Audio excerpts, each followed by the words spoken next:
Hello guys, good morning সবাইকে। সবাই কেমন আছো? আশা করি তোমরা সবাই অনেক ভালো আছো, আর আমিও অনেক ভালো আছি। তো আজকে মামাম স্কুলে যাবে, তার জন্য সকাল সকাল উঠে গেছি।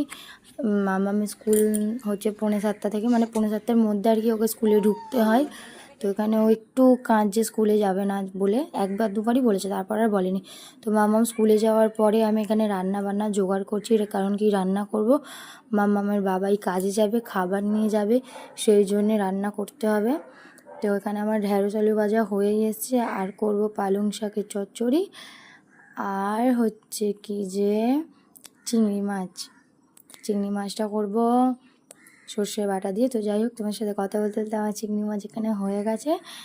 তো এখানে এবার খাবার মামার বাবার জন্য খাবার তুলে রাখবো, কারণ খাবারটা ঠান্ডা না হলে তো দিতে পারবো না। তো যাই হোক, রান্না করার পর আমি এসেছি এখানে ব্রাশ করতে, কারণ মামাম উঠেই আগে মামামকে রেডি করে স্কুলে পাঠিয়ে দিই, তারপর রান্না করে তারপর আমি এলাম এখানে ব্রাশ করতে। আর দেখো এখানে আকাশটা কি সুন্দর দেখতে লাগছে, তাই না? আর এই যে আমাদের ঘরের ওপরে, আমরা এই ঘরটাতে থাকি। তো যাই হোক, ভিডিওটা কেমন লাগলো